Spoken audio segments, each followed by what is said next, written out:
Ini adalah sesi perkongsian audiobook bacaan buku kanak-kanak karya Enid Blyton di bawah siri Find Authors ataupun dalam versi terjemahan bahasa Indonesia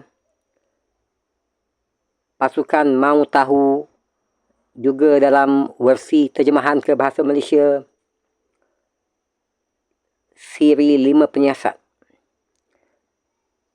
Misteri Pondok Terbakar, sesi perkongsian audiobook yang kedua daripada 9 sesi.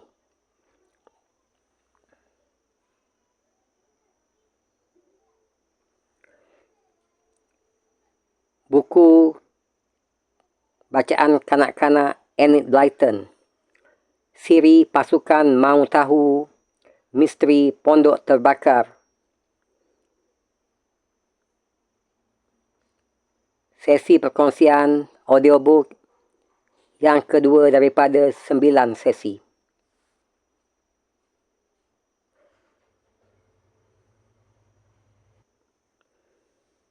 Buku asal adalah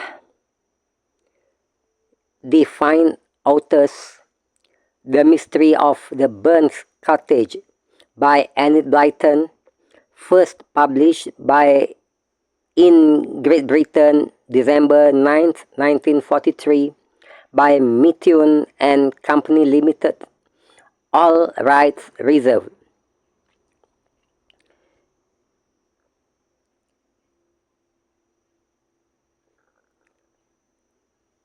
Siri Pasukan Mahu Tahu, Misteri Pondok Terbakar oleh Enid Blyton, alih bahasa Agus Setiadi, GM 30681.022, hak cipta terjemahan Indonesia, penerbit PT Gramedia Pustaka Utama, Jakarta, Jalan Palmerah Selatan 24-26, Jakarta 10270. Diterbitkan pertama kali oleh penerbit PT Gramedia Pustaka Utama, Jakarta 1981. Anggota IKAPI.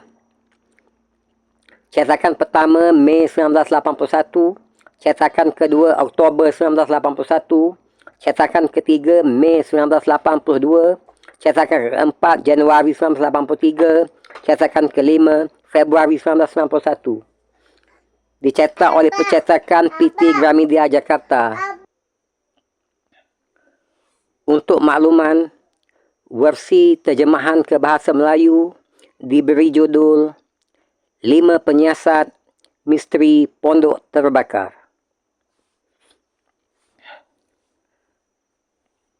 Daftar isi Bab 1, Kebakaran.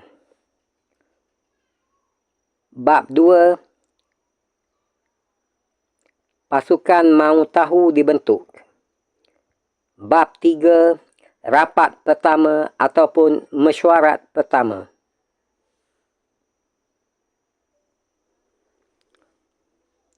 Bab 3, Rapat ataupun mesyuarat pertama. Tepat pukul 2 siang, kelima-lima anak itu berkumpul dalam kebun rumah Pip yang luas. Pip sudah menunggu dan langsung mengajak masuk ke pondok peranginan. Sebaiknya tempat ini saja yang kita jadikan markas besar, katanya mengusulkan. Soalnya, kita pasti perlu mengadakan rapat untuk merundingkan berbagai soal. Tempat ini baik kerana letaknya di ujung kebun, jadi tak ada yang bisa ikut mendengar perundingan kita. Nah, kata Larry setelah itu, kerana aku kepala pasukan, sebaiknya sekarang aku yang mulai. Aku akan mengulangi kembali hal-hal yang kita ketahui. Setelah itu, kita lanjutkan dengan rencana tindakan. Aduh, asyik, seronoknya, kata Beth. Anak itu senang sekali kerana diperbolehkan bergabung dengan anak-anak besar. Jangan memotong, Beth. Jangan menyampuk, Beth, kata Pip. Dengan segera Bats meluruskan sikap duduknya. Tampangnya serius. Yah, kita semua sudah tahu pondok tempat Pak Hik bekerja yang letaknya di ujung kebunnya kemarin malam terbakar habis, kata Larry. Pak Hik baru datang ketika tempat itu sudah hampir habis terbakar. Kerana saat itu ia baru saja kembali dari London. Supirnya yang menjemput di stesen. Para petugas perusahaan asuransi mengatakan api disebabkan oleh siraman bensin yang kemudian dinyalakan. Jadi mestinya ada orang yang dengan sengaja membakar. Pasukan kita bertekad mahu tahu siapa yang melakukan perbuatan jahat itu. Betul begitu? Betul. Kau mengatakannya dengan baik sekali, sambut Pip.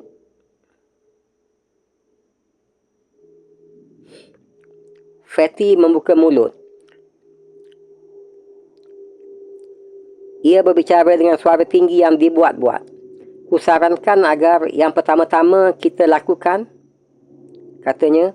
Tapi sebelum kalimatnya selesai, Larry sudah cepat-cepat memotong. Aku yang sekarang bicara, Fatty, bukan kau, katanya. Tutup mulut. Fatty diam. Tapi dari tampangnya jelas nampak bahawa ia tidak senang. Dengan air muka bosan, ia menggerincingkan wang yang ada dalam kantongnya. Untuk mengetahui siapa yang membakar pondok itu, kita perlu menyelidiki apakah ada orang yang berada di dekat pondok atau dalam kebun sore itu, kata Larry lagi. Menurut Fatty, ia melihat seorang gelandangan di sana. Nah, kini kita harus mencari orang itu. Harus diselidiki apakah dia ada sangkut pautnya dengan peristiwa kebakaran. Kecuali itu masih ada pula Boomins, jurumasak Pak Hik. Kita harus mencari keterangan tentang dia. Apakah tidak perlu diselidiki? Mungkin ada yang menaruh dendam pada Pak Hik. Sela Daisy. Pondok kan tidak dibakar dengan begitu saja. Kerana ising. Pasti itu dilakukan untuk membalas dendam pada Pak Hik. Kerana salah satu sebab. Bagus, Daisy. Puji Larry. Itu penting. Itu termasuk salah satu hal yang perlu kita selidiki. Siapakah yang menaruh dendam pada Pak Hik? Kurasa tentu ada 100, kata Pip. Tukang kebun kami bercerita, Pak Hik orangnya pemarah. Tidak ada yang suka padanya. Ya, kalau begitu, jika kita berhasil mengetahui ada orang yang mendendam padanya dan kemarin malam ada di kebun sana, maka boleh dibilang pelakunya sudah kita temukan, kata Larry. Kita juga perlu mencari petunjuk, sela Fatty. Ia sudah tidak tahan lagi, membungkam terus. Apa itu? Petunjuk? Tanya Bats. Aduh, kau ini benar-benar masih anak kecil, keluh Pip. Ya deh, tapi apa itu petunjuk? Tanya Bats lagi. Petunjuk adalah hal-hal yang membantu kita dalam penyelidikan, kata Larry. Misalnya saja, dalam cerita detektif yang baru saja selesai ku baca, seorang pencuri ketinggalan puntung rokok dalam toko tempatnya sedang mencuri. Kemudian, puntung rokok itu ditemukan polisi. Ternyata mereknya, jenamanya tidak sering kelihatan di daerah situ. Polisi lantas mulai mengadakan penyelidikan. Dicari siapa saja yang mengisap rokok merek itu, jenama itu. Ketika akhirnya mereka menemukan orang itu, ternyata memang dialah pencuri yang dicari. Nah, di sini puntung rokok itu adalah petunjuk. Oh, begitu, kata Bats. Aku akan banyak menemukan telunjuk. Petunjuk maksudku. Aku senang kalau disuruh mencarinya. Tapi mencarinya di mana ya? Pip memandangnya sambil melotot. Kita perlu membuka mata dan memasang telinga guna menemukan petunjuk-petunjuk, kata Larry. Misalnya saja, mungkin nanti kita menemukan petunjuk berupa jejak kaki. Kalian mengerti kan? Jejak kaki menuju pondok yang ditinggalkan oleh pembakar tempat itu. Fatty tertawa meremehkan. Anak-anak lain menatapnya dengan heran. Apa yang lucu? Tanya Larry dengan sengit. Ah, bukan apa-apa, jawab Fatty. Aku cuma geli sendiri jika membayangkan kalian membongkok-bongkok di kebun Pak Hik, mencari jejak kaki. Pasti kalian akan menemukan lebih dari 1 juta. Begitu banyak orang yang berkeliaran di sana semalam menonton kebakaran. Muka Larry berubah menjadi merah padam. Ia membelalakkan mata menatap wajah Fatty yang bulat. Fatty membalas tatapan itu sambil nyengir. Orang yang membakar itu kemarin mungkin bersembunyi dulu dalam semak pagar menunggu kesempatan yang baik, kata Larry. Dan kemarin malam tak ada yang pergi ke situ kan? Jadi mungkin saja kita menemukan jejak kaki di situ kan? Dalam parit yang becek. Ya, mungkin saja, jawab Fatty. Tapi percuma. Sia-sia. Kalau hendak dicari jejak kaki menuju ke pondok. Bekas kakiku ada di situ. Bekas kakimu, bekas kaki polisi galak dan masih ada 100 orang lagi. Sebaiknya Pak Ayo pergi, jangan sampai tahu bahawa kita menyelidiki misteri ini, kata Pip. Pak Ayo pergi? Siapa itu? Tanya Fatty dengan heran. Pak Gun, polisi galak yang kau sebutkan tadi. Dia kan selalu berteriak-teriak, ayo pergi. Karenanya, ia kami juluki Pak Ayo pergi, kata Daisy menjelaskan. Yah, sebaiknya kita jauhi saja Pak Ayo pergi, kata Larry. Dan pasti akan melongo jika kemudian kita laporkan padanya siapa yang sebetulnya membakar pondok Pak Hik. Kita pasti berhasil jika kita bekerjasama dan berusaha sekuat-kuatnya. Pertama-tama, apa dulu yang kita lakukan? Tanya Pip. Ia sudah tak sabar lagi ingin lekas melakukan sesuatu. Kita harus mencari petunjuk-petunjuk. Kita harus mencari keterangan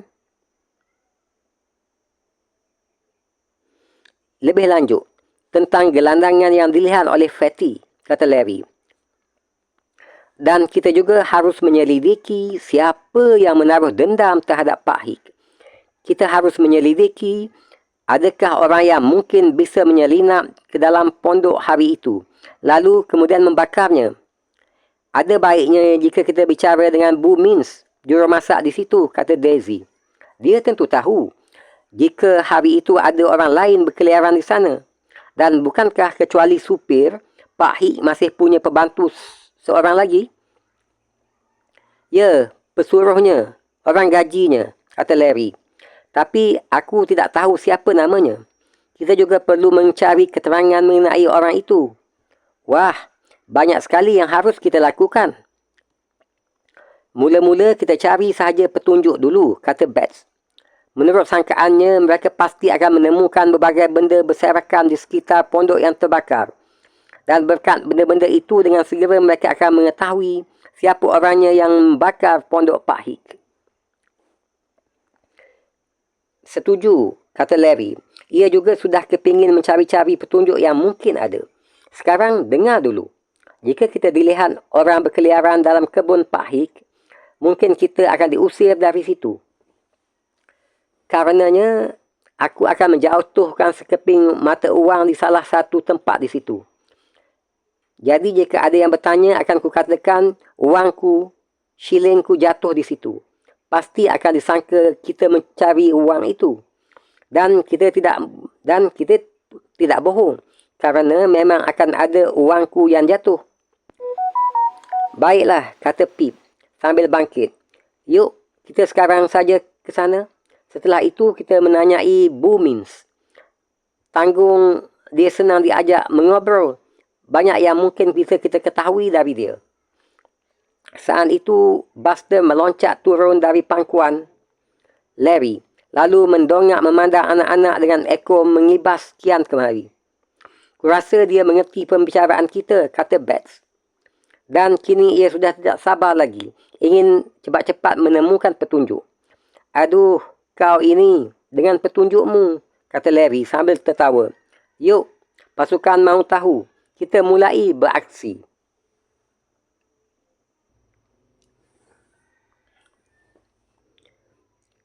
Bab 4. Petunjuk dan ayo pergi. Kelima-lima anak-anak itu menyusur jalan menuju tempat kebakaran kemarin malam. Mereka melewati rumah Pak Hik. Akhirnya tiba di tempat pondok yang sudah habis terbakar. Di sebelah depan kebun itu ada sebuah pintu kecil terbuat dari kayu. Di belakangnya ada jalan kecil yang sudah ditumbuhi rumput. Anak-anak bermaksud pergi ke pondok lewat jalan yang berkelok-kelok itu. Dengan begitu, takkan ada yang melihat mereka. Demikian harapan mereka. Masih tercium bau angin bekas kebakaran. Hari itu, angin tidak bertiup. Matahari bersinar cerah. Di mana-mana nampak bunga-bungaan menguning. Anak-anak bocah-bocah itu membuka gerbang. Lalu mulai merintis jalan yang berumput.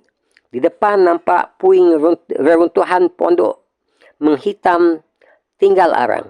Pondok itu kecil sekali. Dulunya terdiri dari 2 ruangan. Tapi dinding pemisahnya kemudian dibongkar oleh Pak Hik. Sehingga diperoleh satu ruangan yang luas. Ruangan itu lalu dijadikannya tempat kerja. Nah, sekarang kita mencari di sekitar sini, kata Larry dengan suara pelan. Mungkin saja bisa menemukan sesuatu yang bisa membantu penyelidikan kita. Kelihatan jelas, tak ada gunanya mencari-cari di tempat orang-orang desa berkerumun menonton kemarin malam. Di tempat itu nampak bekas kaki bersimpang siur tak menentu. Anak-anak lantas menyebar. Mereka mulai mencari-cari sepanjang jalan berumput yang menuju ke pondok. Serta sepanjang semak pagar yang tumbuh menaungi parit di ujung kebun. Buster tidak mahu ketinggalan, tapi anjing itu mengira anak-anak sedang mencari kelinci. Arnab.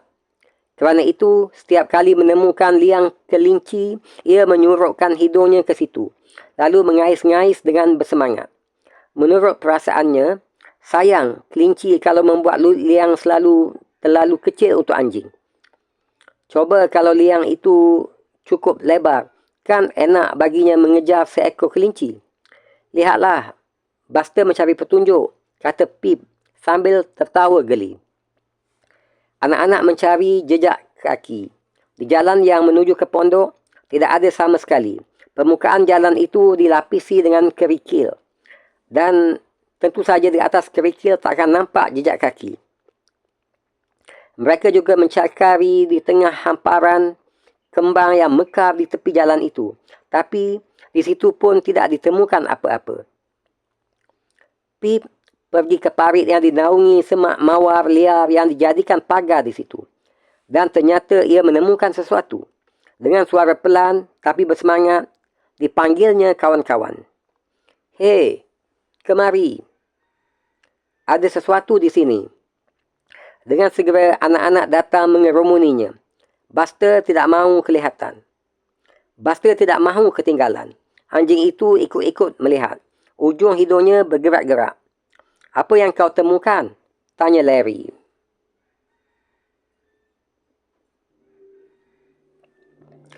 Pip menuding parit becek yang terbentang di sampingnya. Rumput jelantang yang tumbuh di situ nampak rebah diinjak-injak kaki orang. Jelas bahawa ada seseorang yang pernah berdiri di situ. Dan satu-satunya alasan berdiri di tengah jelantang yang gatal dalam parit adalah untuk bersembunyi. Tapi bukan cuma itu saja, kata Pip bersemangat. Lihat, orang itu datang lewat situ. Begitu juga ketika keluar lagi. Ia menuding ke semak yang ada di belakangnya. Di situ nampak lubang menganga.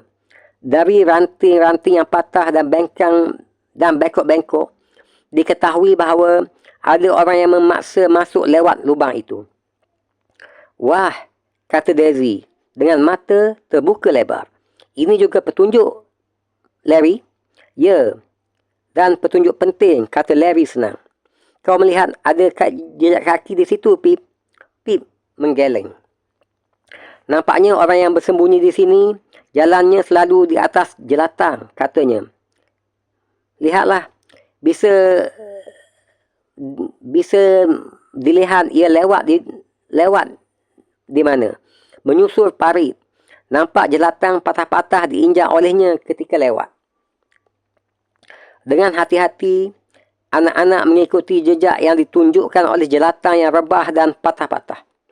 Ternyata parit itu melengkung menuju sebelah belakang pondok.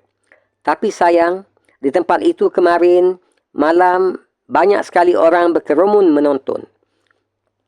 Jadi tidak mungkin mengenali salah satu bekas tapak kaki, lalu mengatakan, ini dia yang kita cari. Kemudian Fatty membuka mulut.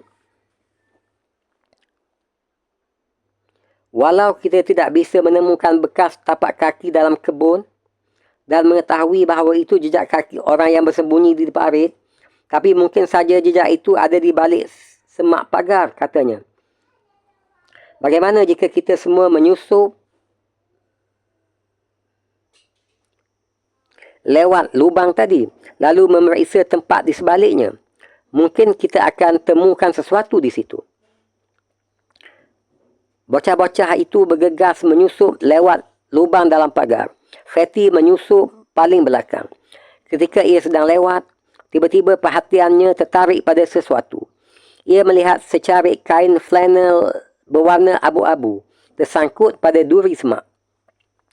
Fatty bersiul pelan lalu memegang Larry yang ada di depannya. Begitu Larry berpaling, Fatty lantas menuding sobekan flannel yang tersangkut di duri. Rupanya jas orang itu tersangkut di sini ketika ia sedang menyusup, katanya.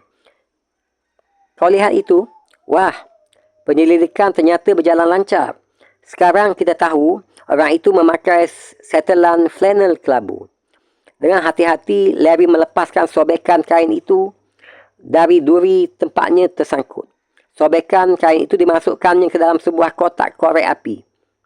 Dalam hati ia agak menyesal kerana Fatty yang melihat kain itu dan bukan dia sendiri.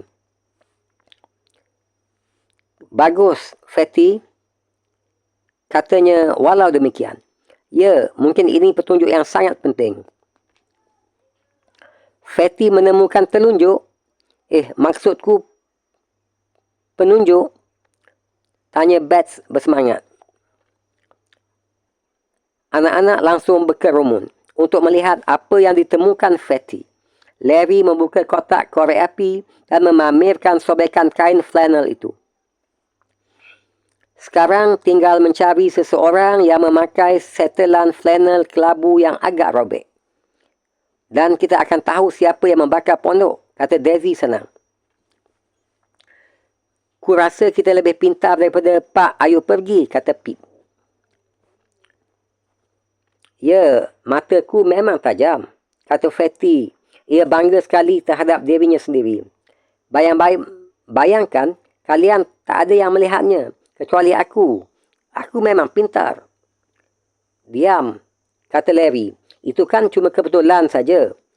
Dimasukkannya sobekan itu kembali ke dalam kotak.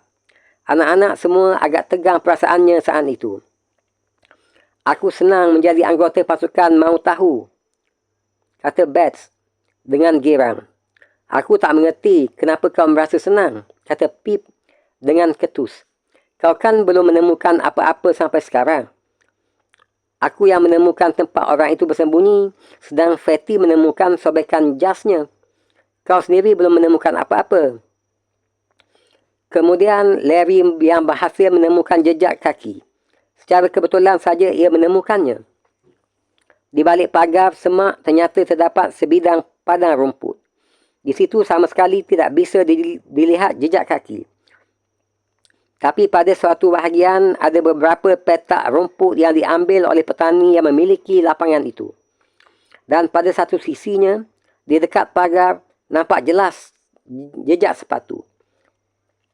Pasti jejak sepatu petaninya, kata Pip, ketika Larry menunjukkan jejak itu padanya.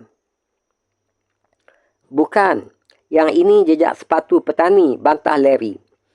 Ia menuding ke sebuah jejak sepatu yang besar dan berpaku-paku solnya. Jejak yang ini ukurannya lebih kecil. Kurasa paling besar sepatu nombor 8. Sedang jejak sepatu petani ini paling kecil nombor 12. Banyak sekali perbezaannya. Kurasa yang ini pasti jejak sepatu orang yang kita cari. Cuba kita periksa. Barangkali di tempat lain masih ada lagi. Anak-anak berpencar. Di atas rumput tentu saja tak akan mungkin nampak jejak itu. Jadi mereka pergi mencari ke pinggir-pinggir lapangan. Akhirnya, Daisy menemukan beberapa jejak di sisi gerbang yang menuju ke jalan raya. Samakah jejak ini dengan yang tadi? Serunya dari tempat itu. Kawan-kawannya datang berlari-lari. Mereka mengamati jejak yang nampak itu dengan cermat. Kemudian Larry mengangguk. Ya, kurasa sama, katanya. Lihatlah, pada solnya ada garis-garis saling menyilang. Kelihatannya dari karet, dari getah. Pip, pergilah ke tempat tadi. Kau periksa di sana. Apakah tanda ini juga ada pada jejak itu? Pip bergegas pergi ke tempat yang tidak berumput lagi. Ya, di situ juga nampak jelas garis-garis saling menyilang pada jejak sol sepatu itu. Ternyata jejak sepatu yang sama. Ya, sama, serunya dari tepi pagar. Anak-anak semakin bersemangat kerana ternyata penyelidikan mereka berhasil. Nah, kata Larry sambil memandang ke jalan. Kurasa kita tidak perlu mencari lebih jauh. Permukaan jalan terlalu keras. Di situ pasti tak nampak apa-apa. Tapi kita sudah menemukan petunjuk yang kita cari. Kita kini sudah tahu ada seseorang yang kerana salah satu sebab bersembunyi dekat pagar semak. Kita juga sudah tahu orang itu memakai sepatu yang berukuran dan berbentuk tertentu. Soalnya dari solnya, tapaknya dari karet, dari getah. Yang ada garis-garisnya yang silang menyilang. Lumayan juga hasil kerja kita hari ini. Akan kusalin pola jejak tadi, kata Fatty. Kuukur bentuknya dengan tepat. Lalu kutiru dengan teliti tanda-tandanya yang ada pada sol. Setelah itu, kita tinggal mencari sepatunya. Dan orang yang kita dicari akan kita temukan. Kita sudah tahu ia memakai sepatu kayak apa. Begitu pula dengan setelannya. Kata Larry yang saat itu teringat lagi pada sobekan kain flannel berwarna kelabu yang ada dalam kotak korek apinya. Tanggung sampai sekarang, Pak Ayu pergi belum berhasil menemukan apa-apa. Yuk, kita ke hotel untuk mengambil kertas supaya aku bisa menyalin jejak sepatu ini, kata Fatty dengan sikap sok-sok penting. Untung aku pandai menggambar. Dalam semester kemarin, aku memenangkan hadiah pertama untuk kesenian. Kesenian apa? Tukas Larry. Seni sok aksi. Ya, atau seni rakus. Wah, kau ini pintar rupanya, balas Fatty dengan jengkel. Rupanya ia paling tidak suka diganggu secara begitu. Dia memang pintar, sambut Daisy. Tapi ia tidak selalu membangga-banggakan diri kayak kamu, Frederick Algernon Trotteril. Kita sekarang ke pondok yang terbakar itu saja dulu. Untuk memeriksa barangkali di sana ada petunjuk-petunjuk lain, kata Pip tergesa-gesa. Ia khawatir. Jangan-jangan pertengkaran itu semakin memuncak kalau tidak lekas-lekas ditengahi. Ya, kata Bats. Sekarang tinggal aku yang belum menemukan telunjuk sama sekali. Padahal aku sangat kepingin menemukan telunjuk. Anak kecil itu masih sulit bisa membezakan telunjuk dengan petunjuk. Ia tidak tahu di kedua tangannya ada 2 jari telunjuk. Tampangnya nampak sedih sekali. Dengan segera Fatty menghampiri untuk menghibur. Buster juga belum menemukan apa-apa, bujuknya. Padahal sedari tadi ia sibuk mencari. Kau tidak perlu khawatir, Bats. Pasti sebentar lagi kau akan menemukan sesuatu yang hebat. Mereka kembali ke lubang dalam pagar, lalu menyusup masuk satu persatu. Sedang Fatty pergi ke hotel kecil di seberang jalan untuk mengambil kertas dan pensil. Setiba di dalam kebun, anak-anak berdiri sambil memandang bekas pondok yang sudah habis terbakar. Apa yang kalian lakukan di sini? Tiba-tiba terdengar suara kasar membentak. Ayo pergi. Astaga. Pak, ayo pergi. Bisik Larry. Ayo, kita mencari keping mata wangku, wang shillingku. Keempat anak itu mulai membongkok-bongkok, sibuk mencari mata wang itu. Kalian tidak dengar kataku tadi? Gerutu polisi desa itu. Kalian mencari apa di sini? Uangku, jawab Larry. Oh, kata Pak Gun lagi. Rupanya terjatuh ketika kalian ikut-ikut muncul di sini kemarin malam. Aku heran melihat anak-anak zaman sekarang. Selalu mau tahu. Ikut-ikut campur dan mengganggu pekerjaan orang. Ayo pergi. Nah, ini dia uangku, seru Larry. Diambilnya mata uang yang ketika datang tadi memang dengan sengaja dijatuhkan ke tempat itu. Baiklah, Pak Pak Gun, kami pergi sekarang. Uangku sudah kutemukan kembali. Yah, kalau begitu sekarang pergi. Gerutu polisi desa itu. Aku sedang bekerja di sini. Tugas serius. Dan aku tidak ingin diganggu ke anak-anak. Anda sedang mencari petunjuk? Tanya Bats. Pip buru-buru menyikut adiknya itu. Sehingga nyaris saja Bats jatuh. Tapi untung Pak Ayu pergi tidak mendengar pertanyaan itu. Anak-anak digiringnya ke pintu gerbang. Terus sampai ke jalan raya. Dan jangan datang-datang lagi ke sini, katanya. Bisanya cuma merecok saja. Merecok, katanya, kata Larry dengan jengkel, ketika mereka sudah agak jauh. Begitu sangkaannya mengenai anak-anak, selalu merecok. Kalau dia tahu apa yang sudah berhasil kita temukan pagi ini, pasti mukanya akan menjadi hijau kerana iri. Oh ya, kalau iri mukanya menjadi hijau, tanya Bats penuh minat. Wah, kalau begitu aku ingin melihatnya. Kau nyaris saja menyebabkan mukaku hijau kerana ngeri ketika kau tadi bertanya pada Pak Ayu pergi, apakah ia juga sedang mencari petunjuk, kata Pip jengkel. Kusangka setelah itu kau akan mengatakan bahawa kita sudah berhasil menemukan beberapa buah. Itulah tidak enaknya jika bayi kayak kau ini ikut dengan kami. Aku tadi sama sekali tidak bermaksud bilang begitu, kata Bats. Kasihan, ia sudah nyaris menangis. Tapi kemudian perhatiannya terbaling. Hei, itu Fatty. Kita harus memperingatkan dia bahawa Pak Ayu pergi ada di dalam kebun. Fatty mereka songsong untuk diberitahu. Anak gendut itu lantas memutuskan nanti saja membuat gambar jejak sepatu orang yang dicari.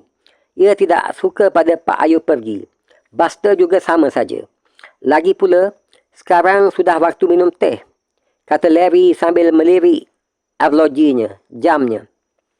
Orang Inggeris memang sangat menepati saat minum teh, di mana yang dihidangkan bukan hanya teh, tapi juga roti dan kuih-kuih.